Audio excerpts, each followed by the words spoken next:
Welcome, welcome, welcome everybody to the November 11th Chesapeake Rotary Club meeting. Appreciate everybody being here today. We could all bow our heads in prayer. Heavenly Father, thank you for this beautiful day. Thank you for this great gathering of friends. I want to say a prayer especially to those who have fought bravely for this country. We honor their service and their dedication to this country on this Veterans Day. We also thank you for the food that we are having today, nourishing our bodies. We also pray that those who are having hard times now can get through these hard times as peacefully as possible. We pray that we can come together as a country during this time of discord, in this time of the pandemic, that hopefully we can fight bravely through these battles and persevere and come out on the other side a better nation. In Jesus' name we pray. Amen. Lindsay Elliott, could you lead us in the Pledge of Allegiance? Pledge allegiance to the flag of the United States of America and to the republic for which it stands, one nation, under God, indivisible, with liberty and justice for all. Past President Brady Palmer, four-way test. Got to read it. The four-way test of things we think, say, or do. First is the truth. Second is a fair, welcome sinner. Third will do it with the will of our friendships. Fourth will be beneficial to all concerned. Have fun, Tim. Wherever Chris Thomas is, have fun. All right.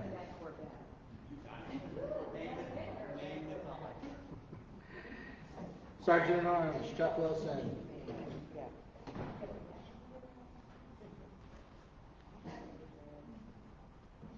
Thank you, Jonathan. What you need? Oh. Welcome, everyone. First of all, how many veterans do we have? Fellow veterans do we have? Two. Three. All right. Thank you. Thank you very much. All right. Guests, we have our speaker will be introduced in a bit. And Troy, you have a guest. I have my dear friend and co-worker Chelsea Elmer, who came on board to help us with the Priority VIP Concierge program. So good to see you. Welcome. We hope to add her to the fold here. All right. Any happy bucks? Anyone? Something to be happy about? Not it. Just a sad group. Sad. So sad. Well, thank you, and back to Jonathan. All right. John Barry, if you could come up and give us a brief update on what is going on with the Spring Chesapeake Art Festival. Yeah, just real quick, I wanted to give you all a status update on where we are with the Wine Festival. Again, May 8th. I'm sorry. Art Festival. May 8th and 9th. Things are going well. We are up to 34 artists that have signed up. So that is almost where we were for the total last time. So things are moving along great. A lot of interest from artists. Everybody's really excited. MoCA did do their email blast to their artist list just this week. So I believe we got about 4 of those signups this week, probably from that mailing. Expecting more of those to continue to come in from that. We still have about half of the artists from last year that have not signed up. So Crystal's been working that list for us real well. We've been getting some traction from that and still expect a number of people to sign up from that. Still looking for sponsors. So we've got a number of sponsors that have signed up. We've got some new sponsor levels this year. If you haven't gotten the information packet and are interested, let me know. We'll make sure we get you the sponsor packet so that you can take a look at that. And if you're interested in helping organize, our next meeting is a week from today at Big Ugly at 5 o'clock. So let me know and I can get your email on the distribution list for that so that you can stay in the loop on when our meetings are. And like I said, a week from today, 5 o'clock at Big Ugly if you're interested in joining. So if there's any questions, I'd be happy to answer it for you, and if not, we can move forward. Great, thanks. I just do want to personally thank John, Crystal, Lindsay, Chris Thomas, who's not here, all of us who, and Chuck Wilson, all of us who are trying to get this inaugural event put together and make it as successful as possible. As John's alluded to, we are way ahead of schedule from where we were last year, so we're hoping that this inaugural event is not going to be just, you know, flash in the pan, one day kind of thing. We're hoping this is going to turn into a very big event for the city of Chesapeake, which in my opinion has been starving for something in the spring for a long time. So hopefully this will fill that void. But thank you very much, and certainly any and all sponsorships, as John mentioned, we still have a bunch of openings available between artist booths, I believe, as well as the individual stage sponsorships, things of that nature are still outstanding. So come speak to me, John, about any sponsorship opportunities that you're looking for. With that said, if I could have Debbie Ritter come up and introduce our guest speaker today.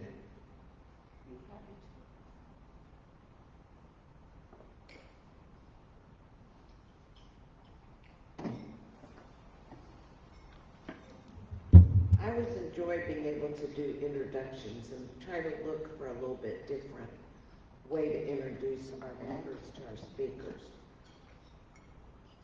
Our speaker's no stranger to the Rotary Club.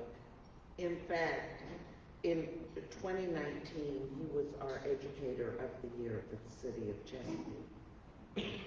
I'm not sure we were able to tell you much about Al that day, but he's actually a New Jersey native. Like my husband, someone who fled, right? And I've just found out today he's a graduate of the South Plainfield High School, which is very near to where Ron grew up in northern New Jersey. Al was a computer science major at Delaware State and came to Virginia as a student going for his master's degree at Old Dominion. He's currently one of the assistant principals over at Western Branch High School. I think it's pretty easy to say that our school system is very good at recognizing leadership at a young age. So we know there are great things in store for you as you move up through the ranks. Especially Western Branch, which carries a huge, right, Sue Ann, pride in their community, and much of that is centered around the school. But I think Al's most important, now this is my opinion, so I hope you'll agree. We here at Rotary, and in most groups, are dedicated to an outreach in our community, how to reach out throughout the community and make things better. And through Al's work, he has devoted himself to that outreach, particularly to young men who need some guidance, they need some leadership role models, and need sometimes just that little boost to have them pursue their dreams. Sometimes it's within their family and sometimes not. But I think if you take a look, and I hope Al will tell you a little bit about what he does. He's the president of the new Chesapeake Men for Progress Education Foundation that provides scholarships to young men. Now, I do think it would be nice if we expanded that to some young women. Hear that. But they recognize potential, and they help maybe give that extra hand to somebody who might need it. He's a board member of the Chesapeake Education Association. He is a committee member for the Future Teacher Academy at Norfolk State, and the list goes on and on. But if you pay attention to current events, these are the outreaches so many people need, just for that little reach up and to have people recognize their potential. So I hope we'll welcome Al. He'll tell you about some of these good works that they do. and hope that all of us will take a look at how we can participate in that outreach. Al?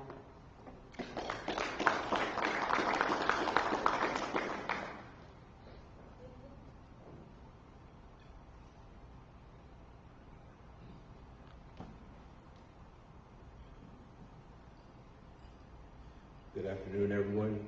Thank you to the Honorable Ms. Debbie Ritter, as well as to the President for having me here today. I came in with my cowboy logo on, this little face mask, but if you keep losing games, I'll probably have to replace that with a paper bag. I have one in my car.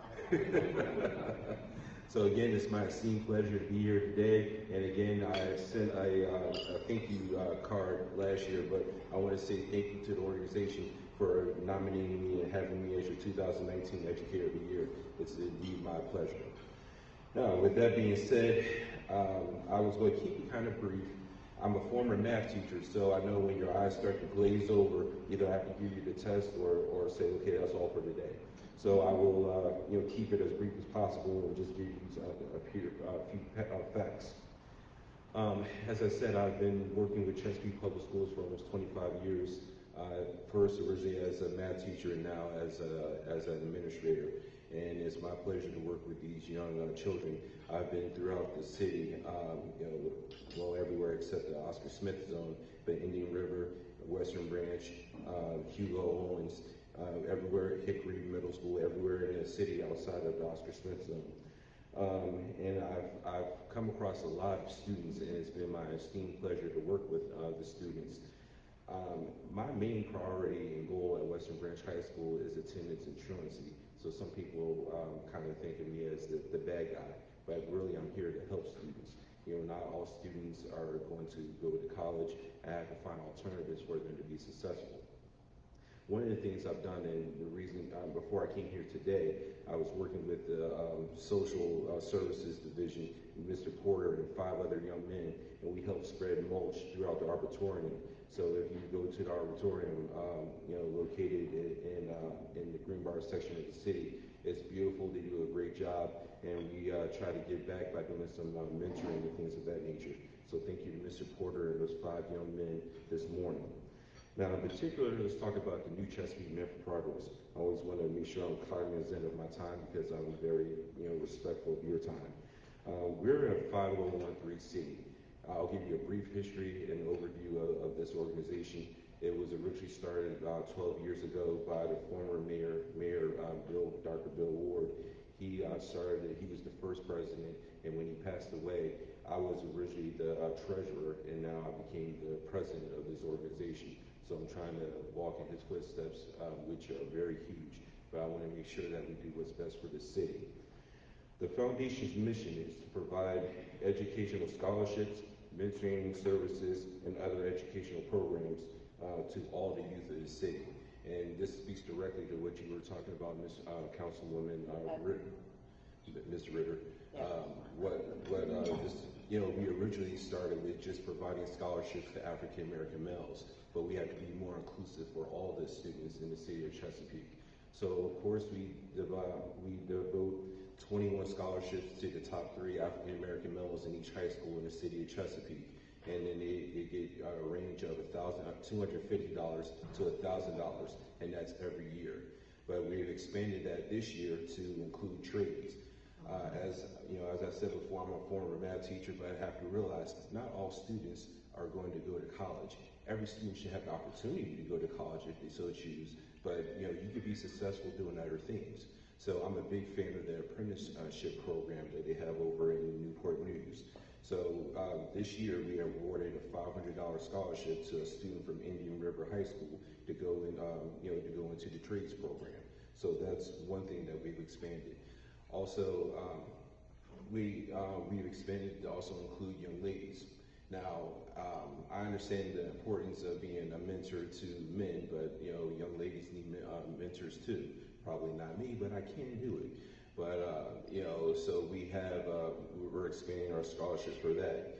This year, I want to start a scholarship for. We have a teacher shortage, So I want to start a new scholarship that will be open to any student that wants to go into the teacher field. And even this morning when I was talking to the students, some people said, oh, I want to go into teaching. Well, none of us would be in this position today if we didn't have a teacher. You know, of course, we should have a strong parental background. Some people don't have a nucleus of two parents. Some have one. You have to have someone that will provide that strong background for you. And for a lot of students, it's a teacher. So we have a teacher shortage. I'm trying to create a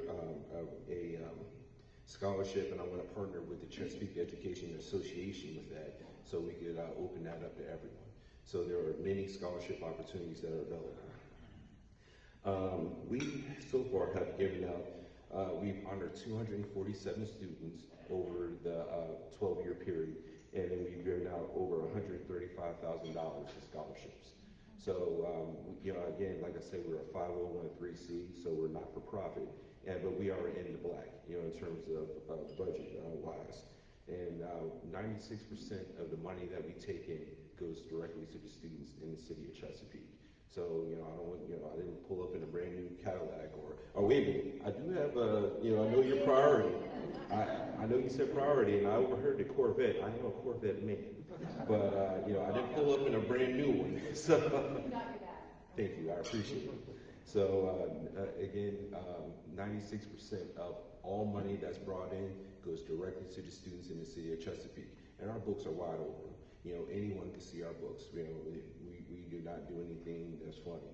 96% of all money taken in goes directly to the students in the city of Chesapeake. Other things that we talk about. We provide $6,000 per year to some of the other organizations here in the city of Chesapeake. The Boys and Girls Unit, that's Title I schools, we give money to them on a yearly basis for their Team Up program, their Team Up Kids program. We give school supplies or money for school supplies to the Title I schools. I don't know if you all know what a Title I school is. It's, you know, it's federal funding and things of that nature. But we provide, you know, $1,000 this year to the 3 Title I schools, $1,000 total. 3 Title I schools, and also I'm doing a mentoring program, not by myself, but with Chesapeake Juvenile Services. You know, a lot of people don't realize that, you know, again, not all students are going to college. You know, the valedictorian and salutatorian of schools pretty much doesn't need my help, but, you know, some other kids do. So I'm doing a virtual, and I would love to do face-to-face, but with the, you know, 2020 and COVID and our pandemic, we have to do virtual. So for the past about twice a month, I do a virtual mentoring program with some other students with CJS, you know, Chesapeake Juvenile Services. And as you said before, I am from New Jersey. I worked very hard to lose my accent, but am I like speaking like really fast? Because I don't want to be like one long sentence, like, and you guys are like, what? What? Hey, let me have some carrot cake. No, but so, all right, I can slow down a little bit. All right, so that's where we are with that. As I said before, we've given out about $135,000 in terms of scholarships, just pure scholarships to the students, and a total of almost $150,000 when you include all the mini grants and things of that nature. We also have done youth development programs or seminars. That's where this grew out of in the very beginning. That was probably about 13 or 14 years ago. And then we came to this beautiful center. You know, I'm so thankful to be here because we have our 2 signature events throughout the year. One would be our recognizing the 21 students. That would be our annual scholarship breakfast, and that's usually held the last weekend, the last Saturday in April of every year. And we would love for you all to be a part of it. And as I said before, I would be remiss. I believe I applied for a mini grant, you know, $500 mini grant, and you bestowed that upon us, our organization. So thank you very much for that. Let me tell you what we did with that money.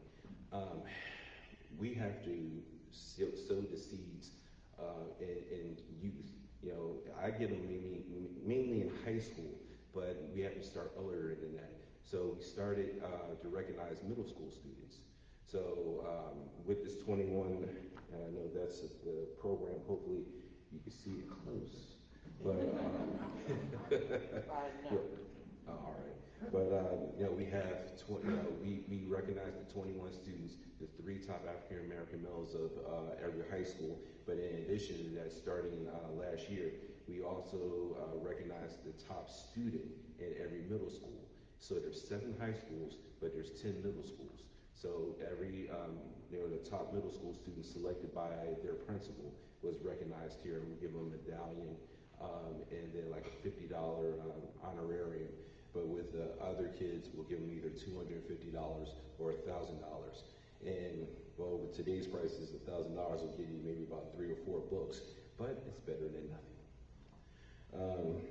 Now, the other major event that we have is we have an annual black tie affair, black tie gala, and that we've recognized prominent people throughout the city, and we give them an award, and then that's one of our fundraisers that we do to raise the scholarships. We most of our money comes through donors or through companies that give us money because we're a 501(c). So that's how we fundraise and raise money. We have at least 2 signature events. That would be the scholarship breakfast and the gala. And then from there, we'll do some smaller events for fundraising. You guys remind me of my class. You don't say that much, just staring off into space. You just had a beautiful lunch. I mean, this was better than school lunch, so it's better than that. So, all right. With that being said, some of the values that we have, I would like to think that the values that we have in our organization is the same core values that you live by: leadership and innovation, integrity and ethics, commitment to excellence, community impact, and building respect. These are the things that we're trying to instill in the students. And as I said before, right now we have 42 members. We were up to about 52, and then the pandemic hit, and we lost a few members. But we have 42 members strong, and then of course we're always open to anyone that lives in the city of Chesapeake that wishes to join. And if you don't live in the city of Chesapeake, you can still join the organization also. You would be like an auxiliary member, but we're open to anyone that wishes to join. And as long as you follow, as long as you're with our creed of providing educational scholarships, mentoring services, and educational programs to all the youth in the city of Chesapeake. So once again, we started as focusing solely on African American males, and we still have that emphasis on African American youth, but we also want to make sure that we include all youth in the city of Chesapeake. So that's why we're also going to include scholarships for females and just anyone. And I'm a big proponent of, again, I want to make sure that we try to push the apprentice school, TCC, all avenues. If you're trying to do something positive, I want to be a part of it. Okay, I talked for about 15 minutes, and no one's throwing anything at me. I can see the president didn't say, "Where'd you get this guy from?" So, but if you have any questions, I'll be happy. And of course, we know each other well. But if you have any questions, I'll be happy to answer them now. Yes, sir. So, how many young people are you mentoring, and what kind of? Tell us a little bit about that program. How often is that on one-on-one or group sessions, or how does it? All right. I will speak about myself personally. In terms of mentoring, the majority of our 42 members are retired individuals. I do the vast majority of the mentoring myself, and I will just speak about me and what I do. I'm a big proponent of the Virginia Commonwealth Challenge. I don't know if anyone here is familiar with the Virginia Commonwealth Challenge. I've been a 10-time mentor with them, and that's a one-on-one mentor. It's based out of Camp Pendleton in Virginia Beach. It's for at-risk students aged 16 through 18. And then you form a mentoring bond. And I will tell you, most of them are students from Western Branch High School, where I can meet with them one-on-one after they do their boot camp, 6-month boot camp, and then I stay in touch with them from there. That's one thing that I do. Also, and as I said before this morning, I work with social services. So we do community projects throughout the city. And please don't think that I can't even drive a nail straight. I will tell you that right now. I'm ridiculous. But I know how to work with young men, and we spread mulch this morning in the arboretum. So those are some community service types of things that we do. Now, if you're asking me directly what this program does, I will be happy. I'll be the first person to help anyone that needs some mentoring or anything of that nature. Hopefully that answers your question. All right, I don't want to. I hate when someone dodges my question. Did I answer your question? Yes or no? I can only speak of what I do. Yes, sir. Do you ever have the students who receive scholarships come back to describe how they've done in their lives, what it's made them? Yes, sir. We had a student, his name is CJ, I forgot his last name. He got a $1,000 scholarship from Oscar Smith High School, and then he came back 4 years later, and he was our guest speaker at the scholarship program. He graduated from Christopher Newport University, I believe in political science, and then he did such a great job, they asked him to stay on, and I think they gave him a fellowship to get his master's from there. So he is one of our premier students that have done very well. The vast majority of our students stay in state, and this year because of the pandemic, we offered 21 scholarships, but I believe only about 13 people accepted them. So there are students that went to Virginia Tech, Hampton, maybe about 4 that went to Virginia Commonwealth University, VCU, and then one to Norfolk State. And but the majority of students do go to universities here in the state of Virginia. Yes, ma'am. How are you finding the students dealing with the pandemic and your ability to have that outreach with them now? As you may know, I'm a talker. You know, if someone does not cut this cord, I could stand up here for about another hour, but then when I see everyone get up and walk out the door and I'm in here by myself, I'll know why. We do the vast majority of things now virtual, through Zooming. I didn't know what Zoom was about 2 years ago, but now everyone knows what Zoom. So to answer your question, we're doing everything virtually. Hopefully, once the pandemic subsides, we can go back to face-to-face. But do you find you're losing some of the students you would have been able to reach, or are you able to do that virtually? Well, it's funny, and I'm only going to speak about what I know directly. I work at Western Branch High School.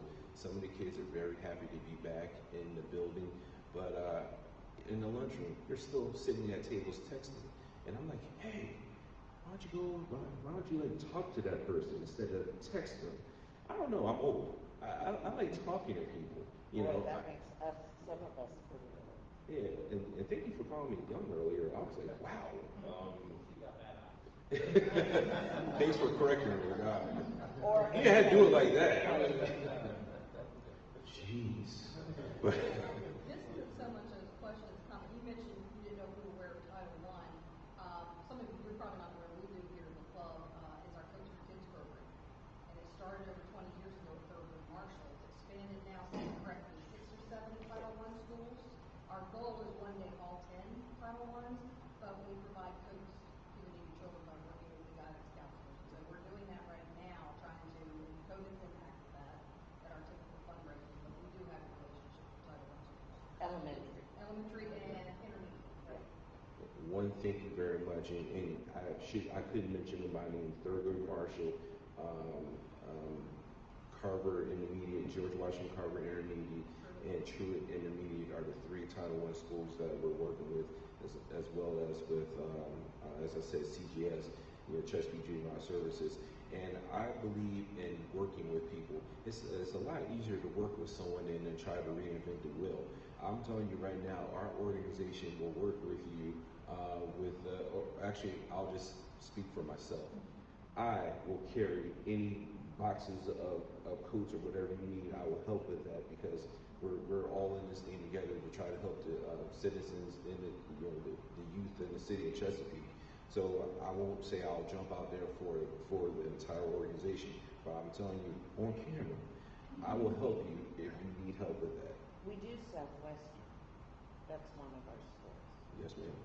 You know, and if you need help, help delivering it or whatever you need, just let me know. Give me a call, and I'll be happy to help. Yeah. Yes, sir. Our Rotary Club also saw the need for trade schools, trade school jobs, and we initiated trade school scholarships here as well. I'm curious, are Hispanic, Asian, or white males eligible to apply for your trade school scholarships? Anyone, everyone. I'm not political, but I'll just say I want this to be open for everyone. Any minority, anyone that's interested in going into a trade, you're available to apply. The only caveat is that you have to be a graduating senior from the city of Chesapeake Public Schools. So any of the 7 public schools, you can apply for a scholarship for trades. Yes, sir. Kind of piggyback on that. I'm very encouraged to hear that including recognizing folks in the trades, since we need trades folks probably more than we need college graduates at this point. And it's such so many lucrative fields to go into. I just wanted to hear more about how you are encouraging folks to do that. I will tell you now, I start off most of my conversations with this. I could do calculus like the back of my hand. I could do calculus on a sidewalk with a piece of chalk because I'm that old. But Did you use a slide rule? I'm not that old. No, I'm kidding. But I will say this. I start off by telling students my HVAC, air conditioning and heating unit, broke down about 2 years ago, and I needed a brand new HVAC unit put in. And I asked students, I said, do you know how much it costs to put an HVAC system into your house? I'm sure most of you know. Anywhere between $6,000 to $10,000. And then I said, someone had to put that in. If you're going into HVAC, just showing up at a person's door will be about $100 just to get them to come out. Just to diagnose something is $100 at least. And then they look at me with wide eyes. And I'm like, realize that anything that someone doesn't want to do, no one wants to be hot, no one wants to be cold. So everyone needs water and electricity. Those are your 4. If you go into those 4, I'm guaranteed, you have to be qualified. You can't just say, I think I could do that. No, you have to have the qualifications. And then I tell them it's probably anywhere between 1.5 years and 2 years to get qualifications, once you go to a trade school or things of that nature. And as I said before, I'm a big fan of the apprentice program. I told the students this morning, I said, if you get accepted into the apprentice program and you pretty much be B and above, no one's going to take a D student and give them $64,000. But I said you could graduate at the age of 21 or 22 from an apprentice school and make $64,000 a year. And I know when I was 21, I was not making $64,000 a year. And in this area, that's not good money. That's great money. $64,000 a year. So those are some of the types of things that I talked to the students about. Then we talked, one student said he wanted to have his own lawn care service. So we talked about those types of things.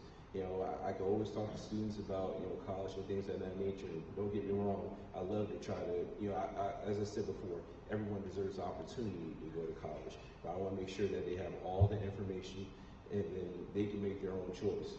There was a 15-year-old today that said he didn't know what he wanted to do. I said there's people 35 years old that don't know what they want to do. That's okay. Just decide what you don't want to do, and then we can work from there. Sometimes we have to work our way backwards. Other questions? Ready for the test? Yes, ma'am. Thank you all very much. I appreciate the opportunity.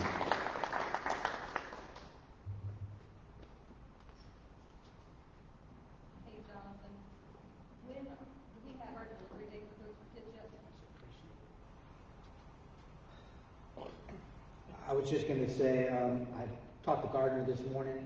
I spoke to him, or I should say I spoke to him for a while yesterday. I got an email from him today. There is a potential that we're going to push back the date towards closer to Christmas. than our usual earlier delivery date mid-month. I think we may push it back a week possibly. But we are going forward. He's trying to get sizes and everything right now. He estimates about 325 coats at this juncture, so he's working with the principals right now to get the sizes. I need to get with Renee and figure out budget-wise what we collected from the members, as well as what we collected through our donation page and things of that nature. But I think we're pretty well set that we're going to have enough to go forward with the project. So we are still accepting money. Any help would be greatly appreciated. We do want to do as many schools as we possibly can. Don't think there's any way we're expanding this year, especially due to COVID and things of that nature, but I think we are still trying or shooting to get to the schools that we were previously given to. But the number is going down, obviously, with kids not coming back to school and so forth. But as Gardner and I have discussed, whether the kids are going back to school or not, they still need coats to go outside and play and do whatever, at home. So we're still actively getting with the principals and counselors to figure out sizes and things.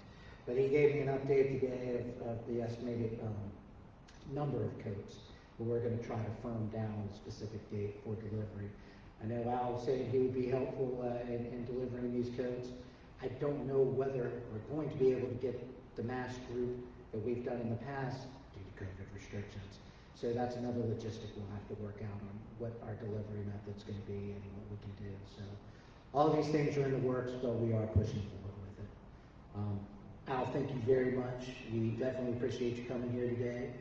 We appreciate everything you do for the youth here in Chesapeake and trying to make a difference. We appreciate it. Next week, we are having Bill Pollard come here and we are playing Rotary Jeopardy.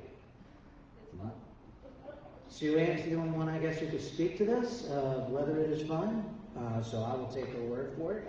It's going to be something new and different for all of us. So hopefully everybody here will attend and encourage everybody else who you come in contact with this week. Please attend next week. The following week after that, though, we will not be meeting because of the Thanksgiving holiday. So we'll get back up and running in December. So nobody has anything else for the good of Rotary? We're adjourned.